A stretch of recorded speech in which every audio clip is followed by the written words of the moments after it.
La vie devant soi sur Europe 1. Isabelle Quenin.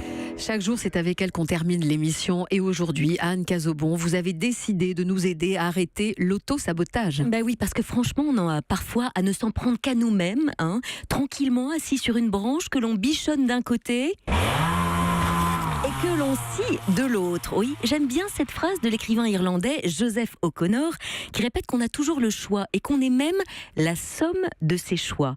Et si mes vieux restes de mathématiques et d'algèbre sont encore frais, ce qui fera beaucoup rire mes anciens profs parce que vraiment les maths c'était pas mon fort, plus fois moins, et ben ça fait moins. Et ce moins, il va bien falloir aller l'identifier, lui demander vos papiers s'il vous plaît et le laisser décliner son identité. Bref, avant d'y aller, est-ce que tout le monde a bien son maillot? Parce que je sens que vous êtes fin prêt pour une petite plongée.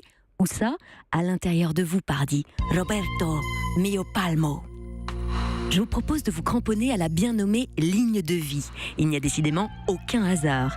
Et d'amorcer la descente dans vos profondeurs. À côté de vous, avec un petit pince-nez de plongeur, il y a Shirzad Chamine, un neuroscientifique qui s'est intéressé dans son livre Positive Intelligence au pourcentage de temps durant lequel votre esprit agit en tant qu'allié et non en tant qu'ennemi. Et là-bas, tout au fond de votre océan intérieur, il y a cette vieille épave dans laquelle se tient, à l'instar des G8 et autres COP21, le GCS10, le grand congrès des saboteurs qui sont donc au nombre de 10. Il y a d'abord le juge, c'est un peu le chef de bande et croyez-moi, on est un paquet à composer avec lui tous les jours. Le juge donc qui vous répète que vous êtes beaucoup trop. Beaucoup trop quoi? Trop ambitieux, trop sensible, trop imparfait, trop grand, trop mou, trop gros, trop vous. Et ça ne lui plaît pas, tout simplement.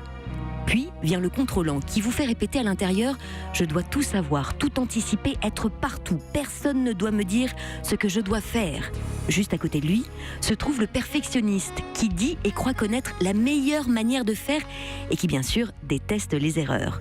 Un peu à l'écart, dans un coin, on trouve l'évitant, dont le maître mot est « Taillot, taillot, fuyons le conflit, ça va se régler tout seul ». Et là-bas qui pleurniche, vous aurez reconnu la victime qui répète en boucle, qui veut bien l'entendre, que vraiment, ça n'arrive qu'à elle et que personne ne la comprend, la pauvre chérie.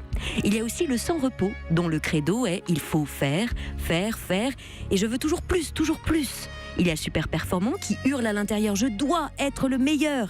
Le super vigilant qui s'inquiète d'être sûr à 100% avant de se lancer et qui angoisse par avance au prochain pépin qui lui arrivera. Le béni oui-oui qui dit oui à tout le monde pour surtout être aimé. En anglais, on l'appelle le pleaser, celui qui cherche à satisfaire tout le monde et qui s'oublie au passage. Oui, si je ne l'aide pas, qui le fera?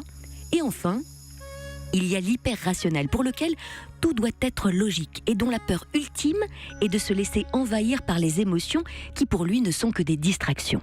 Alors oui, il y a du monde dans cette épave intérieure. Et la première grande étape pour vraiment pouvoir bouger dans sa vie, c'est de reconnaître lequel ou lesquels de ces maudits saboteurs vous jettent des pots de banane en permanence sur votre route, vous fait des croche-pattes, vous met la main devant la bouche ou vous ajuste quelques chapes de plomb supplémentaires sur les épaules.